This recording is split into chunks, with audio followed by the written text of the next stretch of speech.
Hello again, dear viewers. Today I told you the story of a forbidden and profound love that began with a letter sent to the wrong person, but one that had actually already been written in their hearts. Because sometimes what we think is the greatest disaster is actually the first door leading us to someone who truly understands us.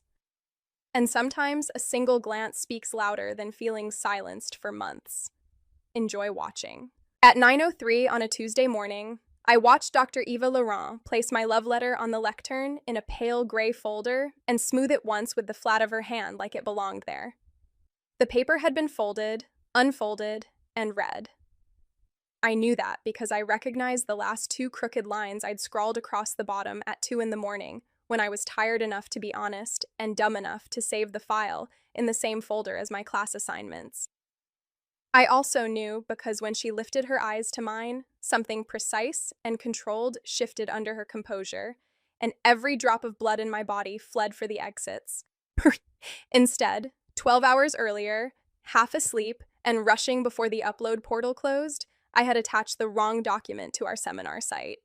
Not my response paper, not even a rough draft.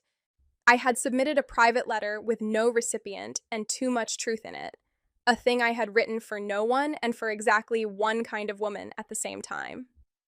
A woman who was older, elegant, intelligent, controlled, intimidating, observant, impossible to forget.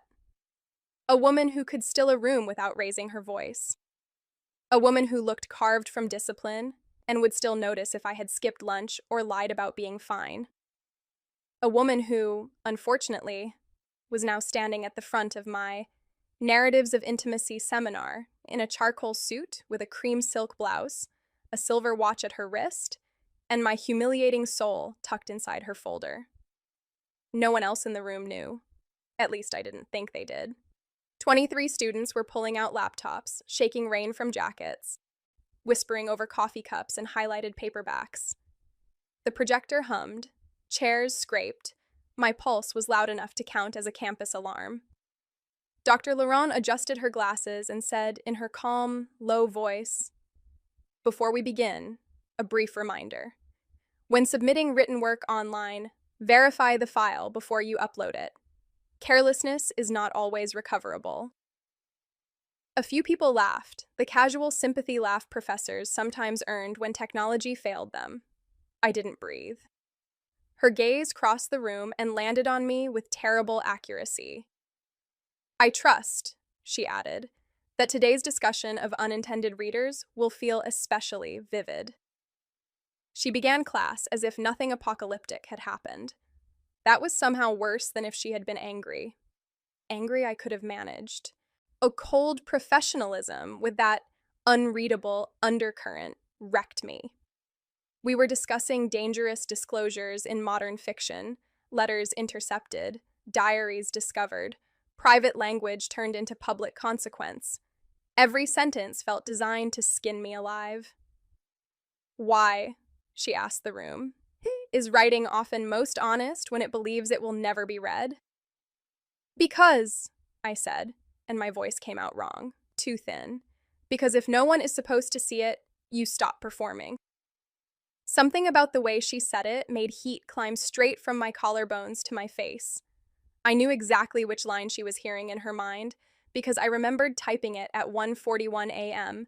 after rereading what I had written and hating how true it felt.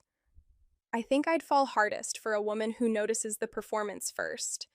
For the next 75 minutes, I lived through a public haunting. Every time I thought she had moved on, her voice would circle back around some phrase that struck too close. She asked whether longing was always a form of self-invention. She asked what it meant to be seen by the wrong reader at the wrong time. She asked whether shame came from exposure or recognition. At one point, she read a line from the novel on the syllabus, something about dread and desire sharing a border, and I nearly laughed from the sheer cruelty of the universe. That was the part that ruined me most. If she had been cruel, I could have hated her for an hour and hidden inside that. If she had been embarrassed, I could have pitied her and fled. But Dr. Eva Laurent, 31, visiting professor, immaculate posture, are the kind of woman whose silence made other people revise their sentences, did not look embarrassed. She looked composed. She looked almost severe. She also looked affected, in tiny ways no one else would have noticed if they hadn't already spent 8 weeks studying the economy of her gestures with entirely too much devotion. Once, when a student across from me was talking too long about epistolary conventions, Dr. Laurent's attention drifted, only for a second, and I saw her thumb press lightly against the edge of the folder where my letter sat hidden. Not absent-mindedly, as if confirming it was still there. By the time class ended, my notes were useless, jagged marks, and my heartbeat had settled into something unstable and permanent. People packed up around me, chairs scraped, bags zipped. My friend Camilla leaned over and murmured, "Are you okay? You look like you saw God and hated the experience." She gave me a quick squeeze on the shoulder and slipped out with the others, leaving behind the smell of rain and coffee and my rapidly decomposing dignity. The door clicked shut. Silence expanded. Dr. Laurent waited until the last student had gone before walking down the aisle toward me with the gray folder in her hand. Up close, she always looked even more put together than she did from across the room. Dark hair twisted neatly at the nape of her neck. Clean gold hoops, no necklace. Minimal makeup, the kind that only emphasized that her mouth was naturally unfair. Her perfume was faint and expensive, and impossible to forget once it reached you. "I uploaded the wrong file," I blurted. "Obviously. I know that sounds stupid because it is stupid. But I had 2 documents open and the naming was similar and I was up late finishing the paper and—" I looked at the clear sleeve because I could not bear to look at her. There were no comments on the page, no marks. That should have comforted me. Instead, it meant she had either exercised remarkable restraint or remembered the words without needing to annotate them. When I finally muttered that it wasn't for her, she said she knew. That should have settled something. It didn't. If anything, it made the air between us stranger, because what she did not say was whether she recognized herself anyway. "I'm really sorry," I said, and heard the wobble in my voice. "I know this is inappropriate and awful, and you probably think I'm ridiculous." "No."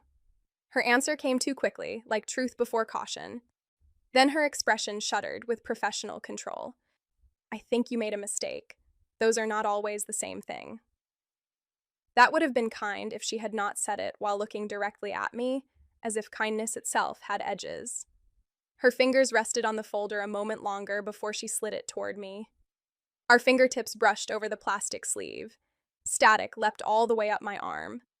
She drew her hand back at once, but not before I saw something flash across her face. Surprise? Annoyance? Maybe both. "Your scholarship requires full-time enrollment. This seminar satisfies one of the final distribution credits for your degree. Unless you intend to delay graduation over an attachment error, yes, I still want it."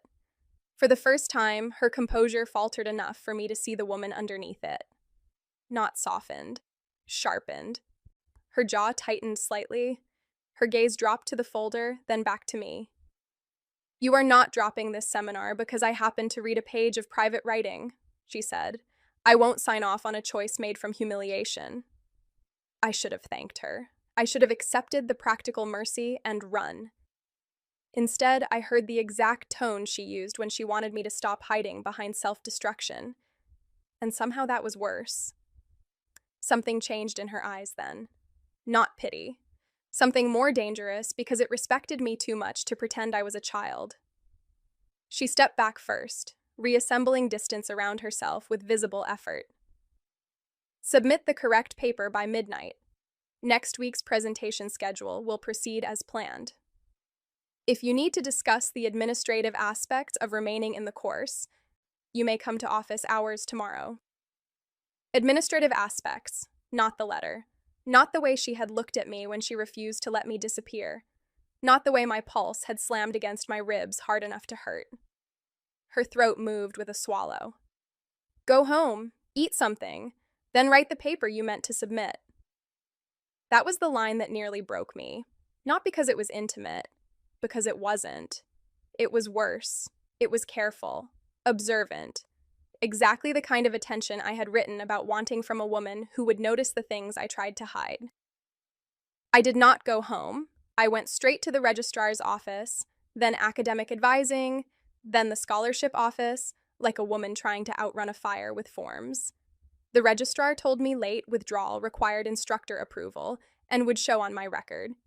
Advising told me dropping below full time in my final semester could trigger a review of my aid package.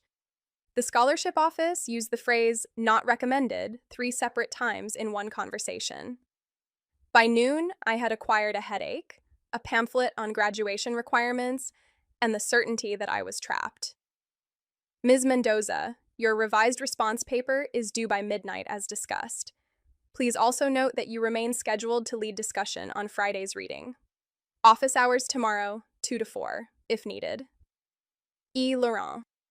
No mention of the letter. No acknowledgement of the scale of my humiliation. I spent the afternoon in the library pretending to work while my brain replayed every line I had written in that cursed document. I had not named anyone. That was the problem. Because I had made the description broad enough to be defensible and specific enough to be damning. At 6, Camilla dropped into the chair across from me with a sandwich and the expression of someone prepared to intervene in a hostage situation. She slid the sandwich toward me. You only make that face when something terrible and deeply lesbian has happened. I wanted to deny it.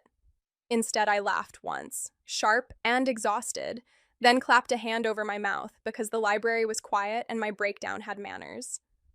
I looked at her, and because she was my oldest friend on campus, and because I had already suffered enough that day, I said the words into the tiny space between us. I accidentally submitted a private love letter to the wrong professor. Camilla slumped back and stared at the ceiling. You poor, stupid angel. You are the most doomed person alive. No, you don't. You need me. She took a breath, becoming serious. Okay, first, eat. Second, do not do anything more dramatic than the accidental confession you've already achieved. Third, you cannot quit a required seminar because your professor accidentally saw your taste in women. That's the problem. She was calm, professional. She said I wasn't dropping the class over an attachment error. Camilla went quiet. That was the thing neither of us wanted to say aloud, because there was the obvious humiliation of being accidentally exposed. And then there was the far more destabilizing possibility that the woman I had not meant to address had still somehow hurt herself in every line. I wrote the paper that night in a state of disciplined misery and submitted it with the kind of care usually reserved for bomb disposal. I opened the file 6 separate times. I checked the upload preview until the portal timed out. I nearly attached the wrong document again because I had moved the love letter into a folder called Do Not Ever Touch, and my own panic made me incompetent. The next afternoon, I stood outside Dr. Laurent's office and reconsidered every choice that had led me to this hallway. Her office was on the 3rd floor of Halston's oldest humanities building, a stone monstrosity with bad heating and impossible windows. The corridor smelled faintly of dust, rain in old radiators, and paper. Nameplates ran along one wall in polished brass. Eva Laurent, Ph.D., sat beside a half-open door. I should have turned around. Instead, I knocked once against the frame because my pride was dead already, and there was no point pretending otherwise. Her office looked exactly how I would have imagined if I were inventing a woman to ruin my life. Clean shelves lined with novels and criticism, 2 framed prints, 1 abstract, and 1 black and white photograph of ocean waves. A low lamp in the corner, casting amber light over a chair draped with a dark wool coat. On her desk, a laptop, stacked student papers, a glass paperweight, a ceramic mug with tea gone cold. No clutter, no personal chaos, no evidence that she had ever misplaced anything in her life. I stood in the doorway, clutching the strap of my bag so hard it dug into my palm. She folded her hands on the desk. Say what you came to say. I came to tell you, I said, staring at a point just past her left shoulder, that I know it was inappropriate. I know it put you in a terrible position. I know you didn't ask to read any of that. I am embarrassed enough to peel my own skin off, and I would genuinely prefer to transfer, delay graduation, or crawl under a parked car than do the rest of the semester like this. She listened without interrupting. That was one of the things I hated about her most effectively, how fully she listened. No performative nodding, no fake patience, just absolute attention. You are correct on one point, she said. It does place me in a difficult position. But not for the reasons you're assuming. She looked out at the rain-washed quad. You made an administrative mistake. I refuse to let you turn it into a moral catastrophe because shame feels cleaner, she continued, but still facing the window. You are a strong student. You belong in my seminar. You are finishing your degree with honors. Dropping the course now would harm you academically and financially. I will not contribute to that because you are humiliated. No, she said. I know. Then tell me what I'm supposed to do. She turned. Up close, the control in her face was almost frightening because I could see how much effort it cost. You will come to class. You will do the work. You will stop assuming you need to disappear to make other people comfortable. And if at any point you feel I am treating you unfairly because of what happened, you will tell me. Good, she said quietly. Of course that was the axis we were on. Not desire, but danger. Not possibility, but consequences. I had known that from the moment the folder hit the lectern, but hearing it said aloud drove it deep under my ribs. Her expression changed instantly. Regret. Not enough to soften the truth, but enough to show she hated drawing blood when she had to. For a second, neither of us moved. Rain against the windows, heating pipes clicking, my pulse so hard I could feel it in my throat. Then, astonishingly, the corner of her mouth lifted. Not amusement exactly. Recognition. Acknowledgement of the catastrophe and my inability to survive it gracefully. The laugh that escaped me then was unwilling and real. It startled both of us. Her shoulders loosened by a fraction. Mine followed before I could stop them. I should have left then.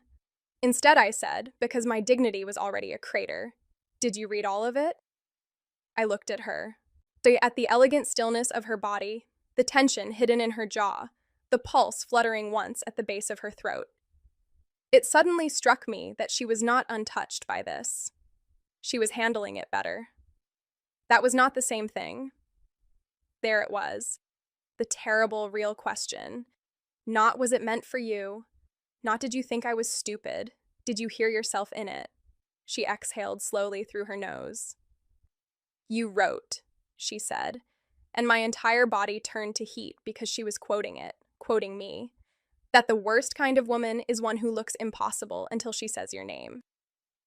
I also know, she said, quieter now, that private language can attach itself to an idea before it attaches itself to a person. I had never felt more understood in my life, and I hated it because of where we were and who she was, and what it cost to be seen that clearly. I am not asking you to deny what you feel, she said. I am asking you not to feed it into something destructive. The admission hung there, slight but catastrophic. Not an invitation, not a confession. Worse, maybe, because it was true and careful and left nowhere soft to land. I rose a minute later, not because I was okay, but because staying any longer felt like pressing my hand to a live wire and calling it curiosity. After that, the semester became a slow, exquisite disaster, measured in ordinary academic moments that refused to stay ordinary. On Friday, I led discussion on a novel about repressed desire and epistolary fragments because the universe had a sense of humor sharpened on my bones. I arrived 10 minutes early with index cards, a bottle of water, and enough nervous energy to power the building. Dr. Laurent was already there, arranging handouts in neat stacks. I wanted to say, I know. Instead, I moved toward the table, and when I reached for the stack of handouts at the same time she did, our fingers brushed again. Her hand stilled against mine for one suspended fraction of a second too long. Then she let go, but only after that charged stillness had traveled all the way through me and made my lungs forget their assignment. The room was empty, except for us, and the rain-muted light. For a second, the whole semester balanced on something fragile and unnamed. During discussion, I somehow managed not to implode. I was good at this part: words, arguments, patterns. It was why I loved literature in the first place. The intimacy of precision, the way a single sentence could undo a person without raising its voice. I asked questions, took responses, redirected conversation when two classmates veered into bad cliches about forbidden love, as if power had nothing to do with it. My pulse settled into a functional rhythm.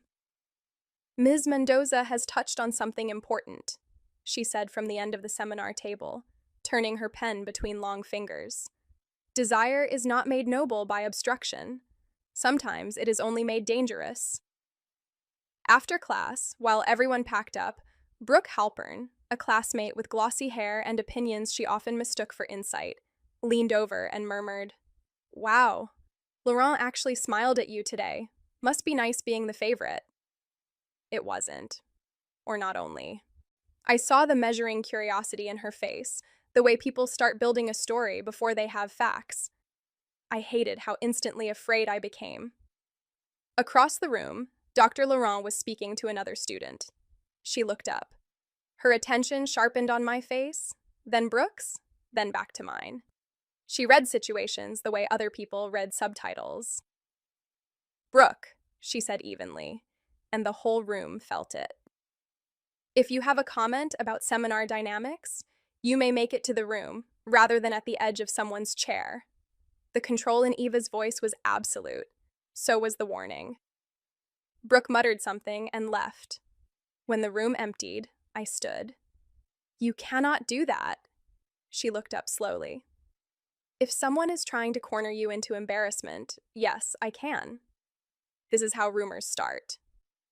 "You're right," she said. The immediate agreement shocked me. It also made me feel worse. She closed the satchel. "Then let us both be more careful." I nodded because what else could I do?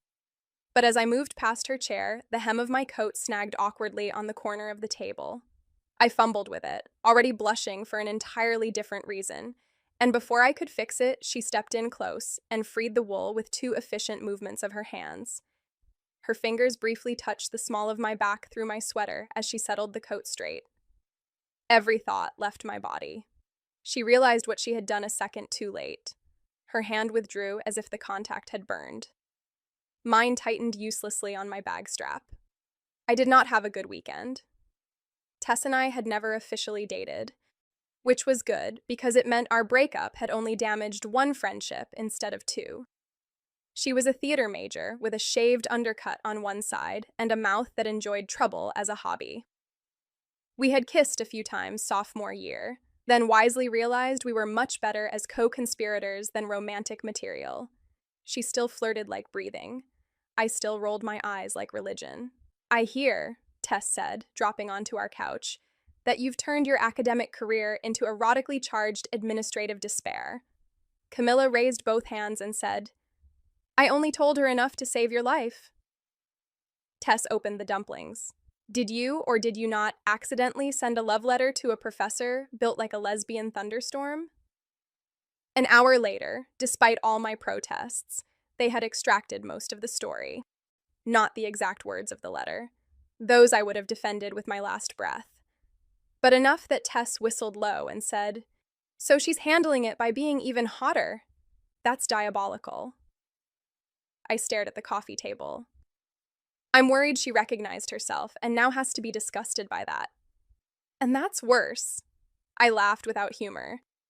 Because if she understood it, then it means I wasn't imagining the way she, I don't know, notices me. Tess leaned back against the couch. "Nora, there are two separate disasters here. One is that your professor read a private letter. The other is that you want her to have seen herself in it. Those are not the same problem." I thought of Eva at the window, saying desire was not made noble by obstruction. I thought of her using my first name like something she had to place carefully in her mouth. I thought of the way she had said it is not easy when I say it either. Tess reached over and squeezed my ankle. Then do yourself a favor and do not invent a whole love story out of eye contact and academic integrity. I did the work. I came to class. I participated. I turned in polished responses and did not once upload a confession instead. Dr. Laurent graded me exactly as she always had.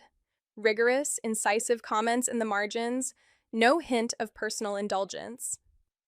If anything, she was harder on my writing now, and I couldn't decide whether that was relief or punishment. Every comment felt like she was speaking through two layers at once, one academic and one not. Maybe that was projection.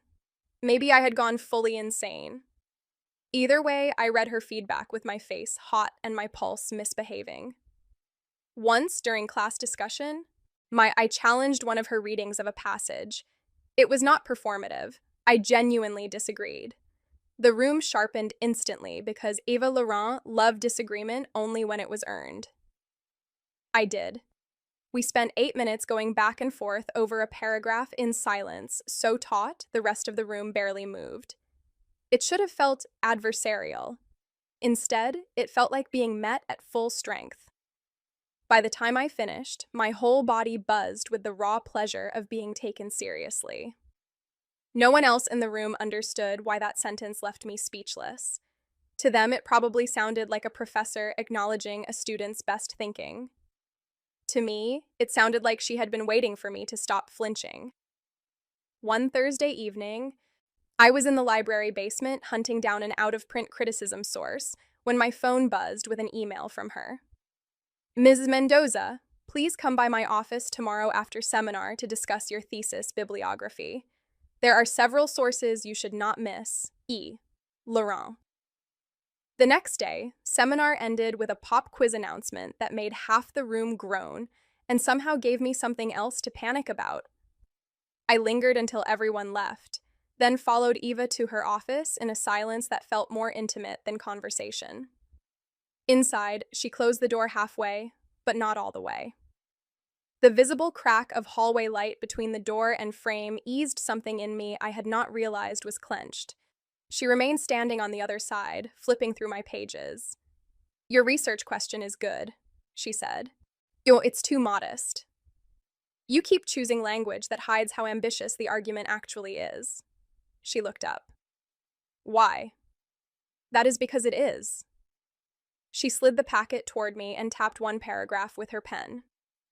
Here, you say the text suggests a dynamic between discipline and longing. Suggests? Nora, the text is screaming it.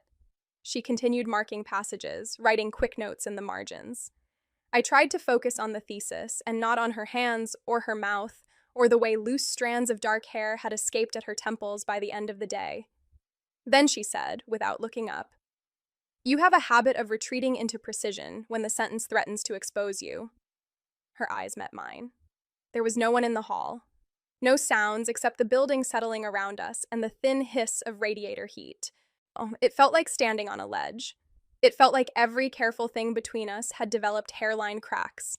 It felt like she knew exactly how dangerous it was to ask me that in this tone and had done it anyway. I forced a breath into my lungs. It feels like you keep quoting the shape of that letter without naming it.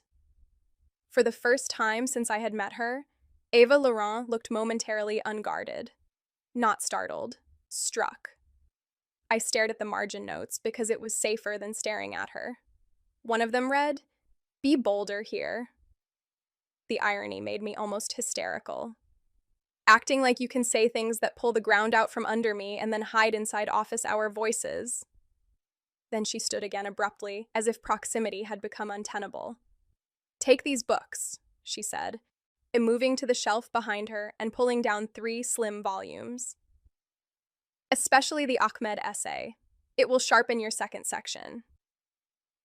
As she handed over the last book, her fingers caught briefly around mine instead of releasing it right away. The pause could not have been more than a second. It altered my molecular structure. When I walked out, the books in my arms felt like proof of something I couldn't name without making it worse. A week later, the first rumor reached me. I found it in the women's bathroom on the 2nd floor of Halston Hall while washing my hands after seminar. Two students from another lit course came in mid-conversation, saw me at the sink, and stopped just a fraction too late. But the damage was done. By the time they left, I was gripping the sink hard enough that my knuckles had gone white. I did not go back to the library. I went straight outside into raw November wind and walked until my legs hurt. The campus looked painfully ordinary. Brick paths, bikes chained to railings, students balancing coffees in backpacks, wet leaves pressed flat against stone. It enraged me that the world could keep moving while my life tilted sideways over hallway gossip. When she found me 5 minutes later, I was standing under bare trees with my arms wrapped around myself and no plan beyond dissolving. She took one look at my face and pulled me into a hug. We both knew that was true, especially for a younger queer professor whose authority already got read differently by people eager to flatten nuance into scandal. I thought of the way Eva had gone still when I said rumors. Something old there, something learned the hard way. So this time, her door was fully closed. When she opened it at my knock, she took one look at my face and all the cool polish in her expression vanished into something immediate and intent. The door closed behind me with a soft click. Ava stood very still, as if any sudden motion might shatter something fragile and already cracked. I did. Brooke. The bathroom. Favorite. Office hours. My voice shook by the end in a way that humiliated me even more, because crying over rumor felt childish until I looked at Ava and saw how sharp her attention had become. Brooke. Her tone was clipped, analytical now, as if building a case in real time. Twice in the last week, she has lingered after seminar without asking a question. Yesterday, she came by office hours and spent most of her time assessing the room. Nora. There was almost anger in the way she said my name, anger at the suggestion that she would not notice. I notice everything. The words landed in the center of my chest because, of course, they matched the letter. Not literally, but enough. I laughed once in disbelief and covered my eyes with one hand.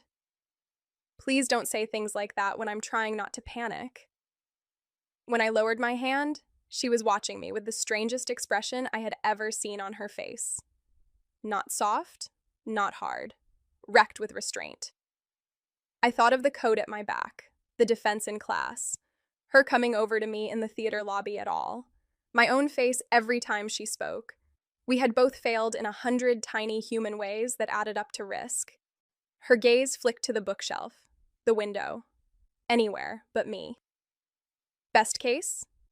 The department chair reminds me of policy and quietly reassigns some responsibilities. Worst case depends on how aggressively someone wants to interpret proximity. No. The truth jumped out before I could stop it. I gripped the strap of my bag. Yes, maybe, I don't know. Eva exhaled slowly, looking for steadiness somewhere inside herself.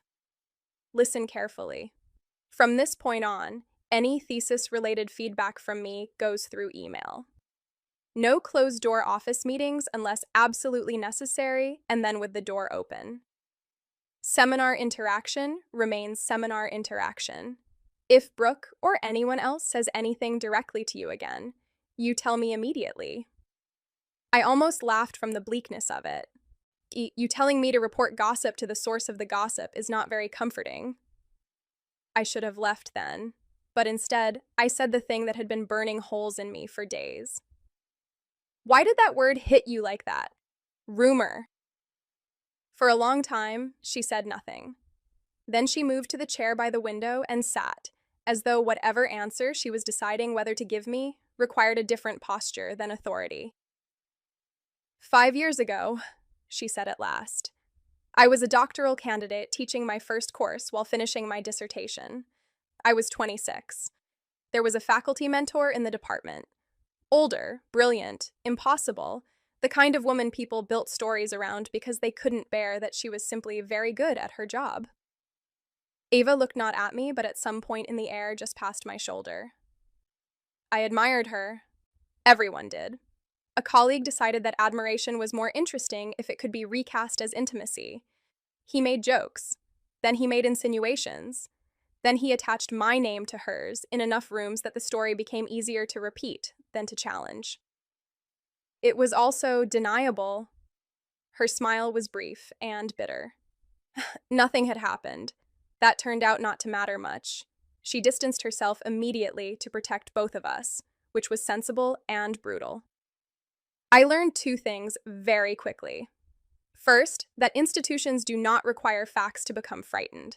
Second, that queer women in academia do not get the luxury of being merely private.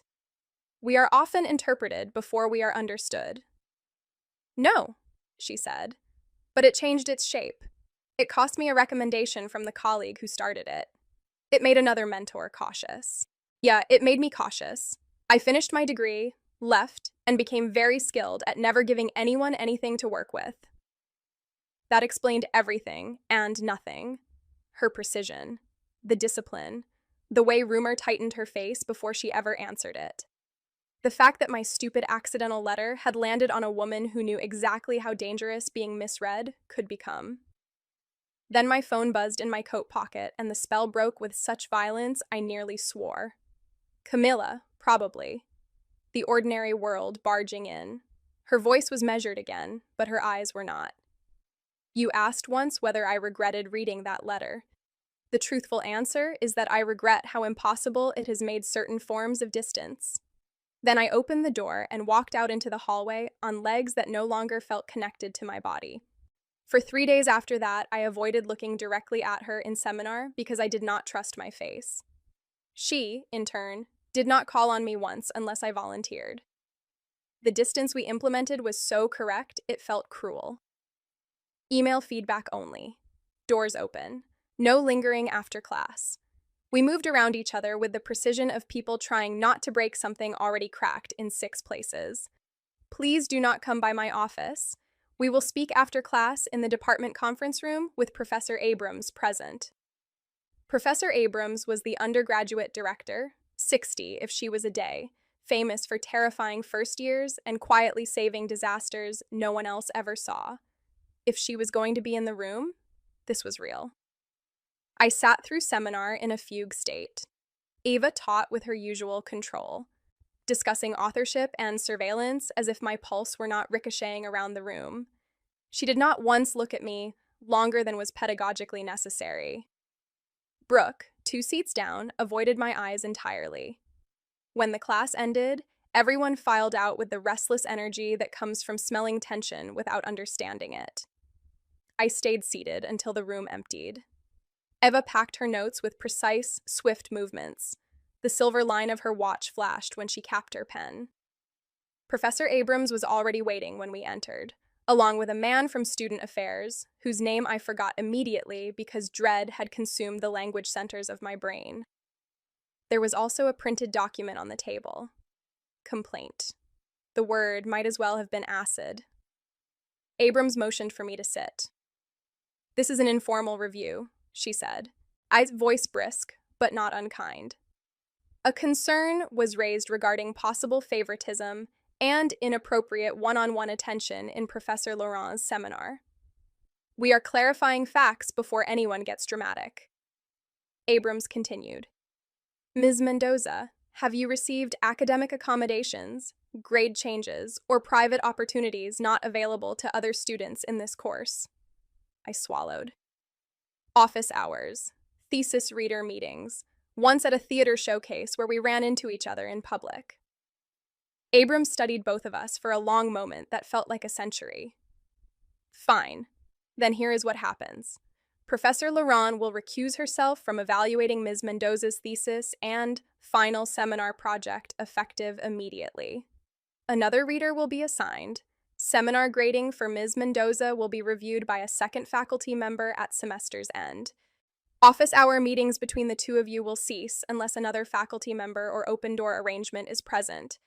This is not punitive, it is protective. Understood? Protective. The word should have soothed me. It didn't. It sounded like an elegant label taped over a wound.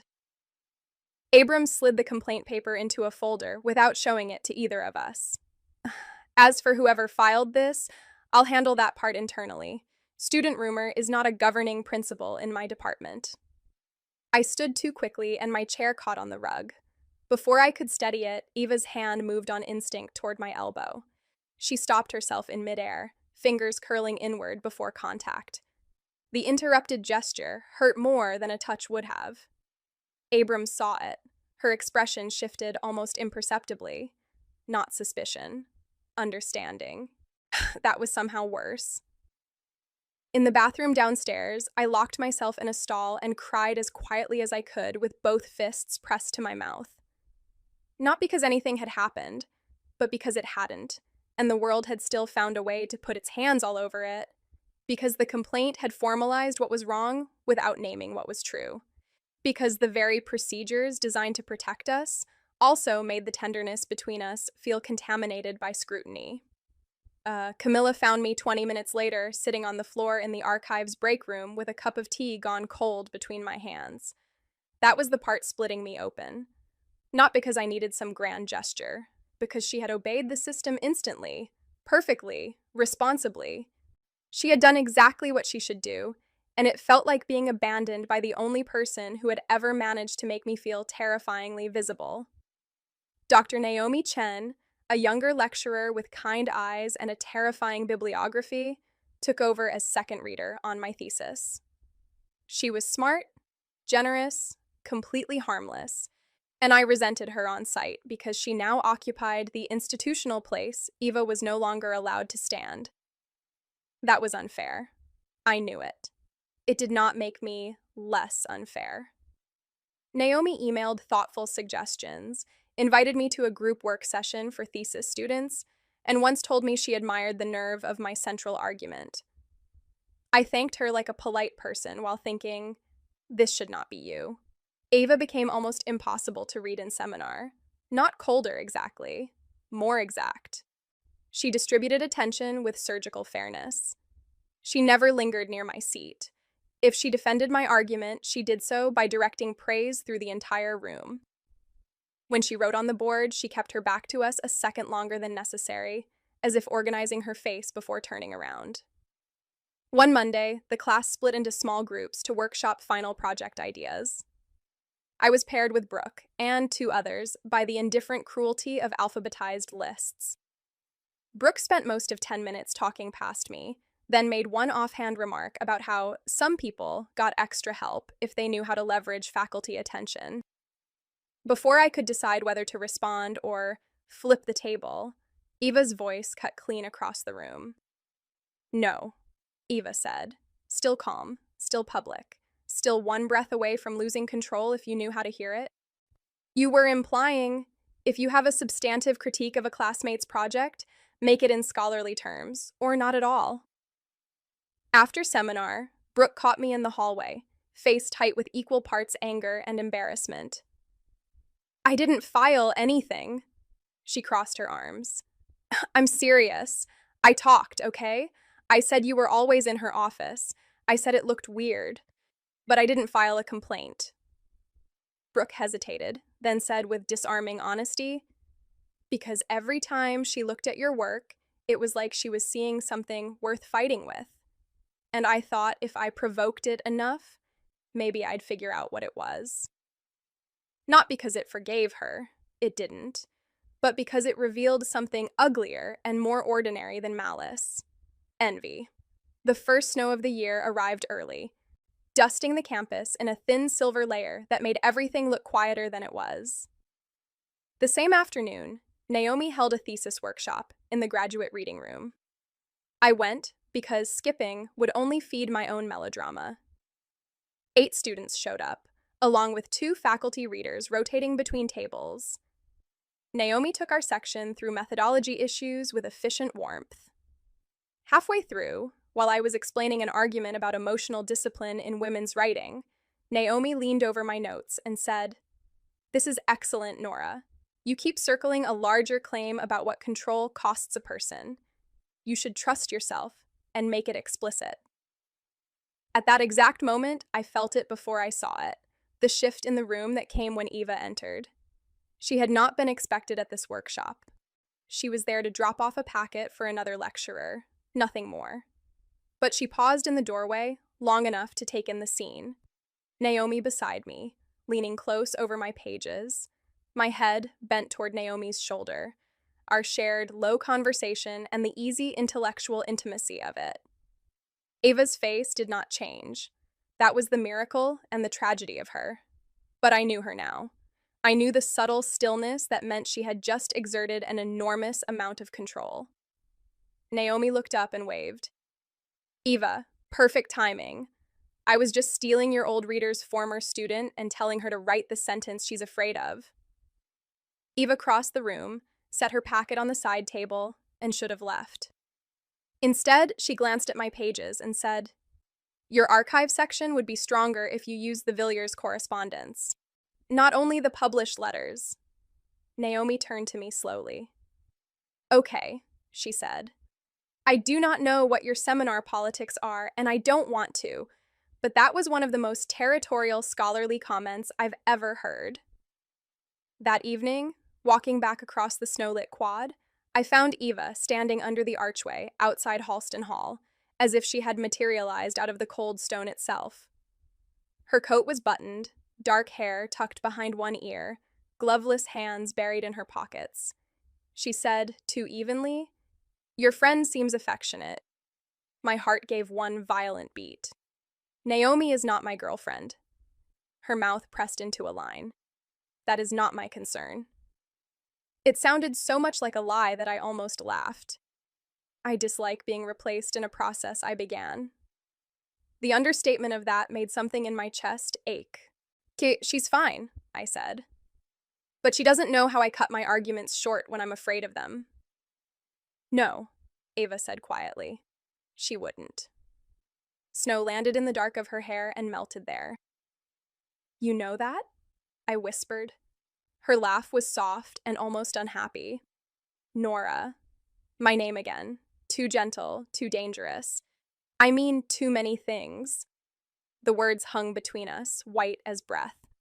The breaking point arrived on a Thursday after dark in the archives because apparently my life preferred drama with atmospheric lighting. I worked 10 hours a week in the university's literary archive, mostly filing collections and assisting terrified undergraduates who thought old paper might bite them. That night, a winter storm rolled in hard and fast, to trapping half the building after closing because the shuttle system suspended service and the campus sidewalks turned to ice in under an hour. By 8:30 p.m., only 3 of us were left in the building. Me, the security guard downstairs, and, to my astonishment, Eva, who had been on the top floor helping the archive director identify a donated letter collection related to her research. I found that out when the lights flickered. I cursed softly over a stack of uncatalogued boxes, and her voice came from behind me. I spun around so fast I almost knocked over a cart. Ava stood in the doorway of the reading room, coat on, scarf loose at her throat, one hand around a travel mug. Her face softened the instant she saw me jump. The generator steadied. Yellow light returned in a softer hum. Outside the tall archive windows, snow swirled under the lamps like ash. That earned me the smallest actual smile I had seen on her face in days. It changed her so much I had to look away.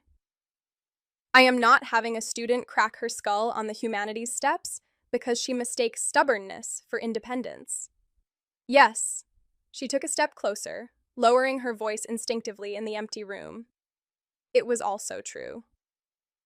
The room had gone too quiet. Old paper, snow at the windows, her scarf slightly loosened, making her look less armored than usual. I folded my arms. "I can manage myself." "I know you can." Her gaze dipped, then returned to mine. "That has never prevented me from wanting to make sure you get home safely." The sentence landed so hard I had to grip the edge of the table. Then, as if she realized what she had said only after hearing it aloud, Eva looked away and reached for the travel mug again. "You should pack your things." I should have done exactly that.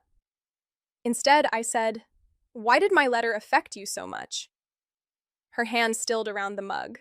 The storm thudded softly at the windows. Somewhere downstairs, a door slammed. She did not turn around. "Nora." "No, please, not this time." My voice shook.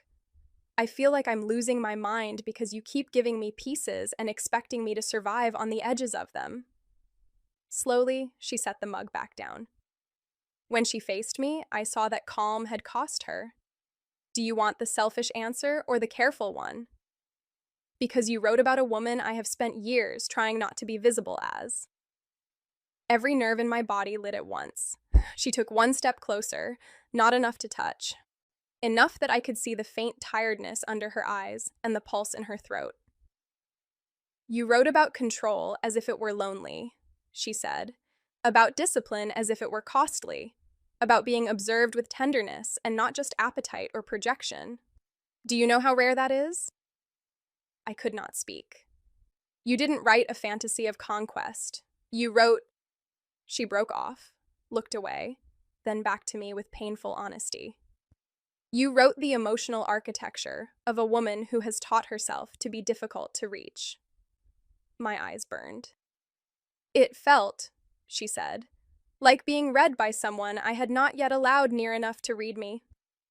I stepped toward her before sense could intervene. Eva. Her name in my mouth changed the room. Everything in her face tightened at once. Want, restraint, fear, recognition. Tut, don't. Why? You know why. I know policy. I know consequence. I know every sensible reason. My voice shook harder. I also know you are standing here telling me my private letter made you feel seen, and I am so tired of pretending that isn't happening. The last word broke. Instead, she said very quietly, "Come here." I stared at her. Then I realized she was not opening her arms. She was reaching for the radiator valve just beyond me because the old pipe had started hissing dangerously. The absurdity of that, the almost command, the way my body had reacted before my brain, hit me so fast I made a sound somewhere between a laugh and a sob. Her face changed. "Nora."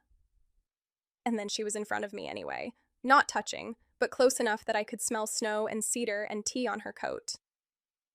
"Hey," she said, all the professor gone from her voice. No. I covered my face with both hands. I am not surviving this with dignity. That was never likely. The laugh broke into something shakier. She hesitated, then very carefully wrapped her fingers around my wrists and lowered my hands away from my face. The touch was brief. Necessary, if anyone asked. It detonated. My eyes met hers at close range. Too close. Every breath between us visible in the cool room. "Eva," I whispered. Her hand released my wrist instantly, as if the sound of her first name had made it dangerous to keep touching me. But the damage was done. We were standing in the hush of the archive after dark, with winter beating at the windows and too much truth loose between us. "This cannot happen here," she said. "Then tell me it won't happen anywhere." Her eyes flashed. It was the first openly angry thing I had ever asked of her, because I already knew the answer and wanted her to bleed it anyway. She looked wrecked by restraint. "I can't," she said. The honesty of that nearly put me on my knees. I stepped back first, because if I didn't, I was afraid I would do something reckless and then hate myself forever. "Fine," I whispered. Her face changed at once. "That's not what I meant." "What did you mean?" "That if this, whatever this is, ever becomes anything, it will not be built on negligence. Not for me, not for you." I looked at her through the ache in my chest and saw not rejection, but something harder. Standards. Care. The brutal integrity that had made this unbearable from the beginning. "How much longer?" I asked. She understood instantly. Semester, grades, graduation. 3 weeks, she said. It sounded impossible. It sounded like survival. Downstairs, the security guard called up that the shuttle was leaving in 2 minutes. Eva stepped away, putting air where we both needed it. "Pack your things." At my stop, I opened the van door and stepped down into snow, already turning to slush under the tires. Before the door shut, Eva turned halfway in her seat. The ordinary practicality of it, after everything, was so violently tender I had to grip the door frame. 3 days later, I made the mistake of telling Tess that the semester would end in 3 weeks. She stared at me over coffee in the student union. So, the current plan is emotional celibacy plus paperwork? Tess blew across her latte. I know, I'm not arguing. I just wanted on the record that academia is a deeply stupid environment for feelings. She studied me, then reached over to squeeze my hand. For what it's worth, she sounds worth the restraint. She rolled her eyes. Please, I can tell the difference between someone who likes being wanted and someone who is trying very hard to deserve the wanting. So did the complaint. So did the knowledge that Ava had once been collateral damage in a rumor not unlike this one. So did the fact that even now, when things were hardest, every step she took away from me was also a step taken to protect me. Compatibility, I realized then, was not just heat. It was the way our ethics scraped against our longing, and neither of us wanted to win by becoming smaller. We were discussing endings, earned closure, false resolution, the ethics of withholding and release. Of course we were. December light fell gray through the windows. Students looked half dead. Eva looked immaculate and tired, which was somehow more devastating than immaculate and sharp. I continued because stopping would have been worse. An interruption is when forces outside you cut the narrative off. An ending is when you decide what you can live with and step toward it, even if it costs you something. I think everyone else heard a professor affirming a student's answer. I heard a conversation in code. After class, as people were leaving, Camilla muttered, "I'm going to develop a stress condition just watching you two breathe in the same room." My final presentation happened the following week in the department colloquium room.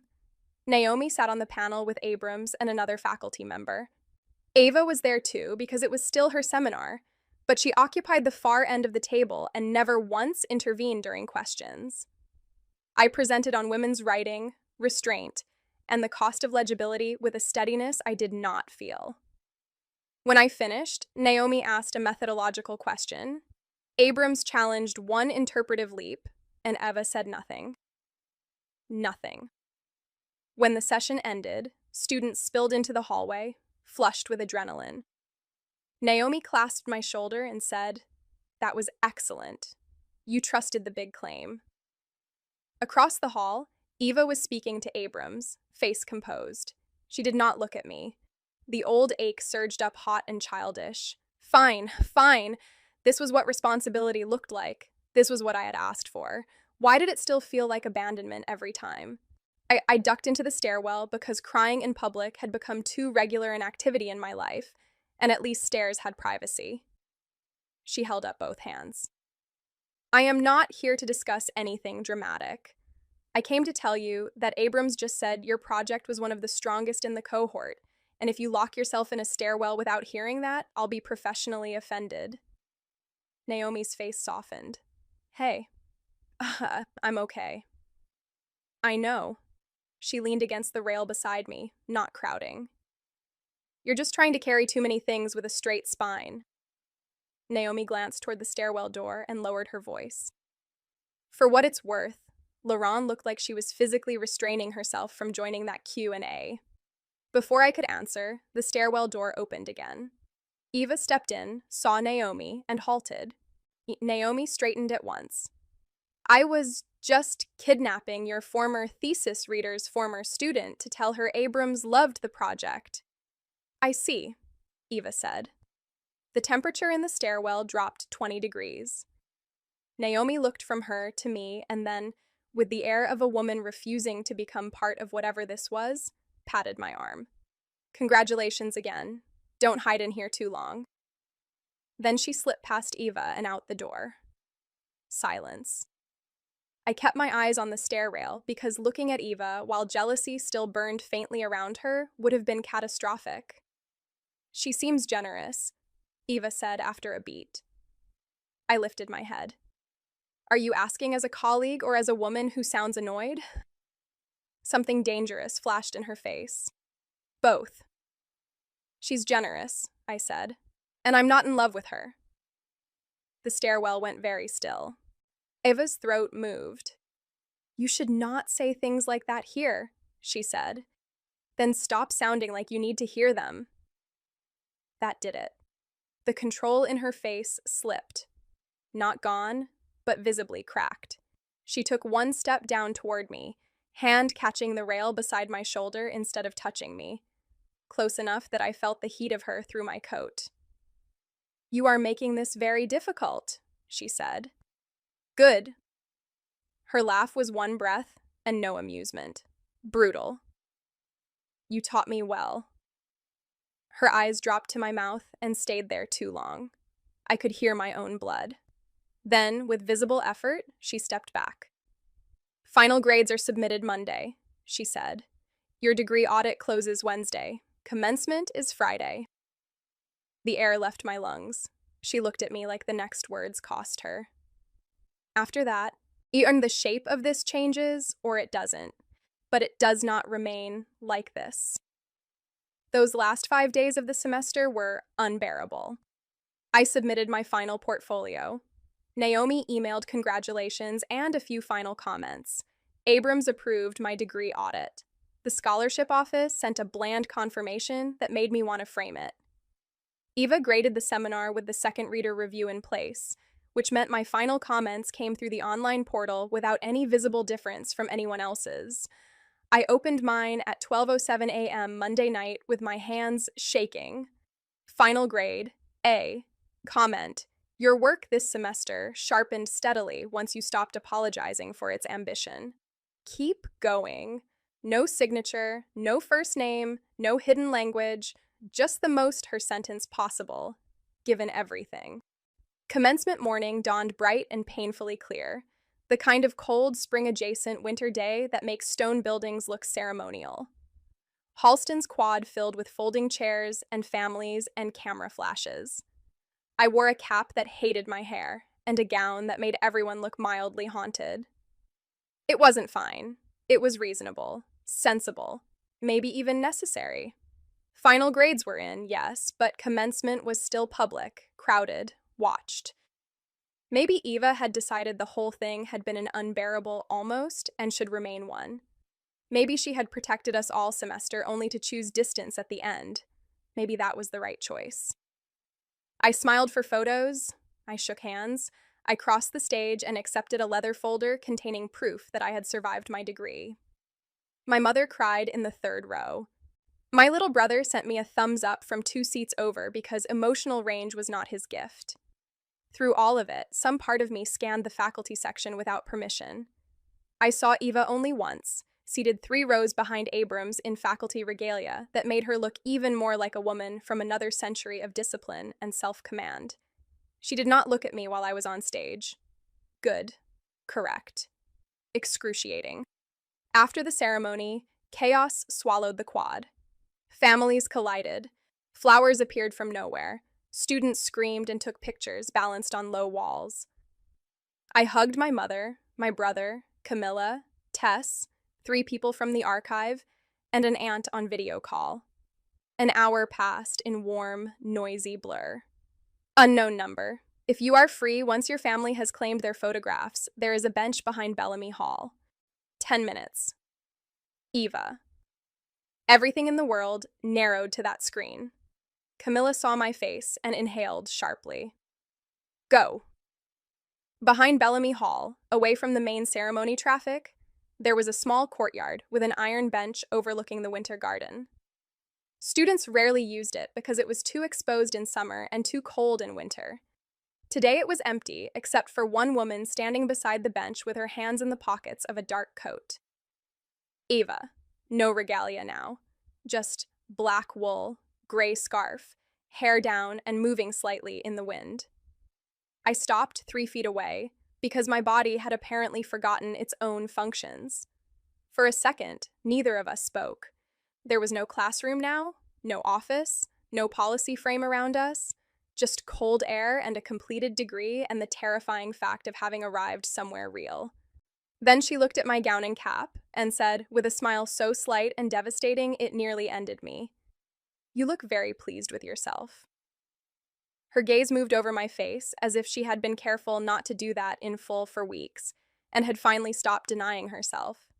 There was tenderness in it, admiration, something deeper, steadier, more frightening because it had survived scrutiny. She took a breath. I wanted to say this in person. Your grades are final. You have graduated. I am no longer in a position of academic authority over you. Naomi has officially assumed your thesis follow-up correspondence for the archival publication suggestion. Abrams is aware that I recused myself properly. There are, at this point, no unresolved institutional entanglements between us. Trust her to begin like a legal brief. Okay. She searched my face. I also wanted to return something. From inside her coat pocket, she drew a cream envelope, slightly worn at the edges. My heart stopped. It should have been returned sooner, she said. I know that. I took it with fingers that suddenly didn't work. My letter. The letter. Folded once, protected all this time. You kept it, I said softly. Ava's gaze did not leave mine. Yes. Why? A long pause. Because after I read it, she said, I could not quite make myself put it back into the world as if it had not altered mine. Wind moved lightly through the winter garden. Somewhere on the other side of the building, students were shouting in celebration. I looked down at the envelope, then back up. Did you read all of it? A shadow of a smile touched her mouth. At this point, yes. The honesty of that made me laugh, shocked and breathless. Jesus. She looked almost apologetic. You had already submitted the apocalypse. I'm afraid I became curious about the final paragraph. I covered my eyes with one hand. I need 7 business days. That seems fair. What did you think of the final paragraph? Ava's eyes darkened with memory. I think, she said slowly, that the line about a woman seeming impossible until she says your name has been difficult for me to forget. And the very last line? I asked, because courage had apparently graduated too. She exhaled once, looking at me as if choosing honesty over self-protection yet again. The part where you wrote that if she ever really saw you, you would probably stop lying about what you wanted. Eva took one step closer. Nora, I have been trying for months not to answer a question you never directly asked, she continued, voice low and steady and unarmored in a way I had never heard from her before. Yes, I recognized myself in that letter.